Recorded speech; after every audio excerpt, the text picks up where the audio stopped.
Yeah.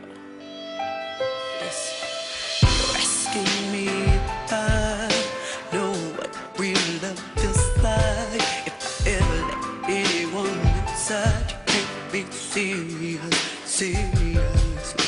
'Cause I was the one who gave it all I had, kept my promises all the time. Better or worse, I understand. I can show you all about love.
Welcome back to Private Sessions. Awesome song. Thanks. I've seen you performing it all over. I'm so Thanks. honored that you did it here in our studios. Thanks, of course. We have a little surprise for you. If you happen to catch a show, maybe you remember that we have people, fans, friends that like to come on the show and surprise our guests. I'm ready. You are? I'm all right, ready. Well, take a look. Okay. Hey, Toni. Hey, Lynn. Now, Toni, we all love vintage Toni Braxton. That's so On this great. new album, what can we expect? Well, With us both being working girls, how are you able to balance it and keep it all in order? okay, I love her. Good surprise. Good one. Yes, I love Monique. She's one of my favorites. How did you know that? She's amazing. She's We have our great. ways. That's good. That was good. Oh, that was heartfelt. How do I balance everything? I'm not sure. Some days I have everything under control, and then the next day it's all falling apart. Being a mom and being an entertainer, It's definitely challenging. And my youngest son, Diesel, I have 2 boys, Denim and Diesel. The youngest one suffers from autism, so I'm pretty busy often when I'm at home. You've got your hands full. Yeah, my hands are quite full. And when I'm at work, I feel guilty sometimes. And when I'm with them, I'm like, well, I'm ready to go back to work, and I feel bad for feeling that.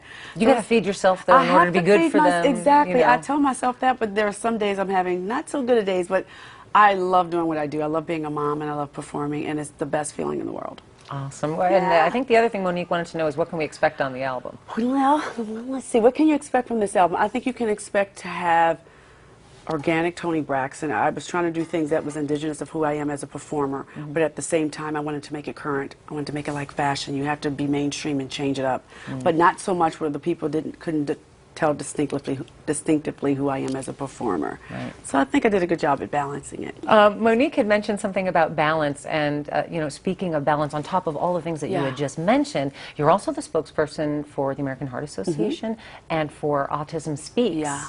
I'm just curious, starting on the autism, how do you feel as a society, how far we have come for diagnosing it early? Because I know that's one of the biggest problems. Are we making any progress there? I think we've made tremendous progress. I think, for me, I was very fortunate. I found out when my son was 3.5 years old, and I think doctors are cognitive. They're paying attention now. And I remember at first we thought perhaps he was hearing impaired. He didn't answer to his name. He wasn't very social. He didn't have any eye contact. But I think they're doing testing now at an early age, at 1.5, to conclude, or I should say, find out if the kid's autistic or not, which is great. Right. I remember there was a kid in my school when I was a little kid that was probably autistic, looking back. Yeah. And they didn't know what, they thought he was a behavior problem, and he was not. It was just, he was probably trying to find his way in mainstream society. So I think it's great how they are all these findings, or these studies, are helping families and kids with this disorder. Wow, that's Yeah, great. so we're very fortunate. So I always tell people, with early diagnosis, I swear to you, it makes a lifetime of a difference. Wow, and it's so wonderful that you were able to, get behind the cause and help. Exactly. I'm sure they've been very appreciative as well. A little bit. No, that's the pin. Yeah, that's my pin. We're going to find that piece, the missing Oh my piece. goodness! And every time I read about your story, I'm just like, man, that woman has just been through so much. I can't believe it. You were diagnosed with, is it angina? You know what? I say angina because when I say angina, some guys, especially, sorry guys, they kind of look down. You have what? Angina? I'm like, okay, it's up here. It's the heart. It's up here. Let's make sure. It's very common in young women? Very common in young women, yeah. They're finding a lot of cases. They're obviously misdiagnosed initially. Sorry, I'm just trying to change the subject. I know, I'm sorry. I'm thinking all the guys at home like, too much information, I'm sorry. No, it's good. More people should talk about this stuff. Then other people don't feel so exactly, because I was mortified. I was crazy when they told me, because at first they thought I needed a heart transplant. I read that. Yes, and you got that a is second a true opinion? story. No, then they came back later and said, we misdiagnosed you. Oh, were you on a list for a heart transplant? Well, we were going to talk about it the next day or two. I was in the hospital, and they told, I was devastated. I mean, an ear, but a heart? Like, that's... Yeah. It was a pretty scary moment for about, 2 weeks. I bet. Pretty touch and go there, but I was very fortunate that it was microvascular angina, and with medication and cardiac rehab and things like that, I got myself together. But I was very depressed for a long time. I remember it being challenging to walk from my bed to the bathroom. I was out of breath for a long time, and you have to be able to walk that half a mile to get up to that mile. I remember I thought I would never be able to do it. That's why I thought I would never be able to perform. That's what I was, during this time at all, did you write? Did you come up with ideas? I didn't do anything. I was depressed. I was really down and feeling sorry for myself, and felt hopeless, and thought that life for me was over. Wow. And my mom had to talk to me often. She said, you have 2 kids to live for. You have to get out of this phase. This is not good. And when I went to cardiac rehab, it was this older lady in cardiac rehab. She said she was like 50, but clearly she was around 70 or 80. Yeah. And she was wonderful. She was like a little cupcake. Her hair was like strawberry blonde, her lipstick on, and she was walking on a treadmill in like high heel sneakers. And she said, what are you doing here? You must have had a heart attack. This is my 4th heart attack. I just got back from Cabo with my 40-year-old boyfriend. You can't be afraid of life. You gotta live, you gotta live. And that one statement sparked me, gave me that feeling of life again. Don't go away. There is much more with Toni Braxton right after this.